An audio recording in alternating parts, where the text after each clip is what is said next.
nepalnews.com. News from Nepal as it happens.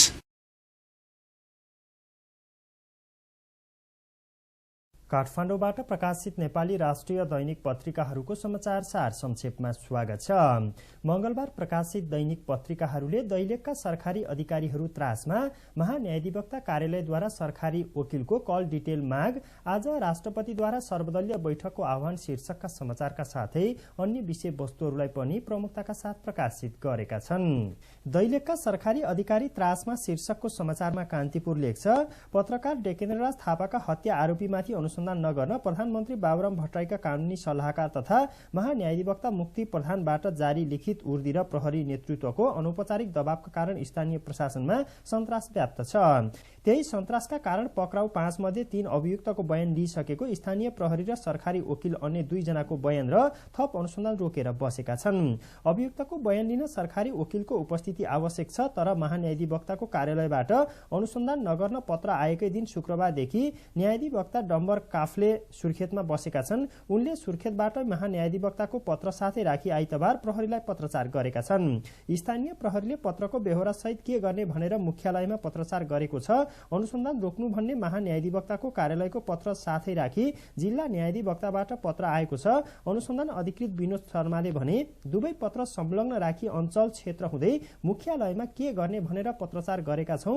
मुख्यालयबाट कस्तो आदेश आउँछ सोही अनुरूप अघि बढ्छौं। प्रहरी प्रवक्ता डीआईजी केशव अधिकारीले कान्तिपुरसँगको कुराकानीमा जिल्ला प्रहरीबाट आएको पत्र अध्ययन भइरहेको बताए। अध्यादेश नरोकिएको भए अभियुक्तहरू उम्कन सक्थे शीर्षकको समाचारमा सोही पत्रिका लेख्छ, प्रधानमन्त्री बाबुराम भट्टराई र महान्यायाधिवक्ता मुक्ति प्रधानले राष्ट्रपतिबाट सत्य निरूपण तथा मेलमिलाप आयोग सम्बन्धी अध्यादेश जारी नभएका कारण पत्रकार डेकेन्द्र थापाको हत्या र द्वन्द्वकालका अन्य जघन्य अपराधमा संलग्नमाथि कारबाही हुन नसकेको दावी गरिरहेका छन्। तर त्यो अध्यादेश जारी भइसकेको भए अभियुक्तहरूमाथि कारबाही हुँदैन थियो, उल्टै उन्मुक्ति पाएका हुन्थे। अध्यादेशमा सशस्त्र द्वन्द्वका बेला भएको आम नरसंहार, मानवता विरुद्धका अपराध, मानव अधिकारको उल्लङ्घन र युद्ध अपराधमा संलग्नलाई समेत कारबाही नगरी मेलमिलापका नाममा उन्मुक्ति दिने प्रस्ताव गरिएको छ। अध्यादेशमा आयोग गठन र उसले गर्ने अनुसन्धान पछि पनि यस्ता गम्भीर अपराधमा संलग्नमाथि मुद्दा चलाउने नचलाउने निर्णय गर्ने अधिकार समेत महान्यायाधिवक्तालाई दिन खोजिएको छ।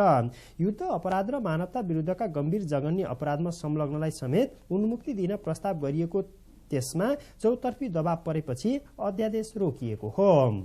ताजा जनादेशमै जानुपर्छ राष्ट्रपति शीर्षकको समाचारमा नेपाल समाचार पत्र लेख्छ, राष्ट्रपति डाक्टर रामवरण यादवले वर्तमान राजनीतिक गतिरोध अन्त्यका लागि दलहरूबीच सहमतिको विकल्प नभएको बताउनु भएको छ। गुल्मी पाल्पा र स्याङ्जाको संगम स्थल गुल्मीको रुरु क्षेत्रमा आइतबारदेखि शुरू भएको माघे संक्रान्ति मेलालाई सम्बोधन गर्दै यादवले सो कुरा बताउनु भएको हो। नेपालका 4 धाम मध्येको एक रुरु क्षेत्रको दर्शनका लागि आउनुभएका राष्ट्रपति यादवले प्रमुख राजनीतिक दलहरू आफ्नो अडान त्याग्नुपर्ने बताउनुभयो। यादवले राजनीतिक दलहरूतर्फ संकेत गर्दै भन्नुभयो, मैले देश बुझेको छु, दलहरू मिल्नुपर्छ। राष्ट्रपति यादवले भन्नुभयो, देशको सर्वोत्तम हितका लागि सबैसँग मिलेर निकास निकाल्न जरुरी छ, त्यसमा म प्रतिबद्ध छु। उहाँले दलहरूले चाँडोभन्दा चाँडो सहमति जुटाए ताजा जनादेशका लागि जनतामा जानुपर्ने बताउनुभयो। मिचेरै भए पनि अघि बढ्नुपर्छ उपराष्ट्रपति झा शीर्षकको समाचारमा सोही पत्रिका लेख्छ, उपराष्ट्रपति परमानन्द झाले मुलुकको हितका लागि राष्ट्रपतिले आवश्यक पर्दा कानून मिचेरै भए पनि अघि बढ्नुपर्ने बताउनु भएको छ।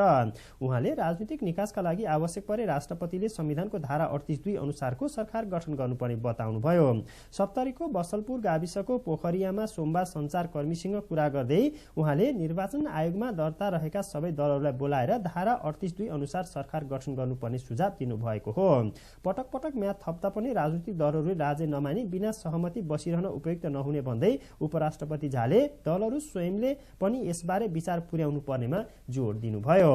राष्ट्रपति 19 दल छलफल आज, म्याद तोक्न नहुने पक्षमा सत्ताधारी शीर्षकको समाचारमा अन्नपूर्ण पोस्ट लेख्छ, 9 पटकसम्म म्याद थप्दा पनि सहमति सरकार गठन हुन नसकेपछि राष्ट्रपति डाक्टर रामवरण यादवले फेरि 19 दलका शीर्ष नेतालाई मंगलबार बिहान शीतल निवास डाकेका छन्।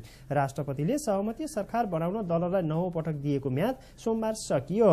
राष्ट्रपतिका प्रेस सल्लाहकार राजेन्द्र दाहालले प्रमुख 4 राजनीतिक शक्ति एकीकृत माओवादी, कांग्रेस, एमाले, संयुक्त लोकतान्त्रिक मधेसी मोर्चा सहितका 19 दलका नेतालाई छलफलका लागि शीतल निवासमा बोलाइएको जानकारी दिए। त्यसैगरी सत्ता गठबन्धनमा सहभागी दलले सरकार गठनका लागि अब म्याद थप्ने कार्य रोक्न आग्रह गर्ने भएका छन्। गठबन्धन दलहरूको बालुवाटारमा बसेको बैठकले बारम्बार सर्वदलीय बैठक नबोलाउन र सरकार गठनको आग्रह नदोर्याउन राष्ट्रपतिलाई आग्रह गर्ने निर्णय गरेको स्वास्थ्य मन्त्री राजेन्द्र महतोले जानकारी दिए। यता विपक्षी गठबन्धन दलले भने सरकार विरुद्ध सशक्त र प्रभावकारी आन्दोलन तय गर्ने भएका छन्। कांग्रेस सभापति सुशील कोइरालाको निवास चक्रपथमा सोमबार साँझ बसेको कांग्रेस एमालेका शीर्ष नेताहरूको बैठकले सरकार विरोधी आन्दोलनका कार्यक्रम तय गर्न विपक्षी गठबन्धनको बैठक मंगलबार बस्ने निर्णय गरेको कांग्रेस उपसभापति रामचन्द्र पौडेलले जानकारी दिए।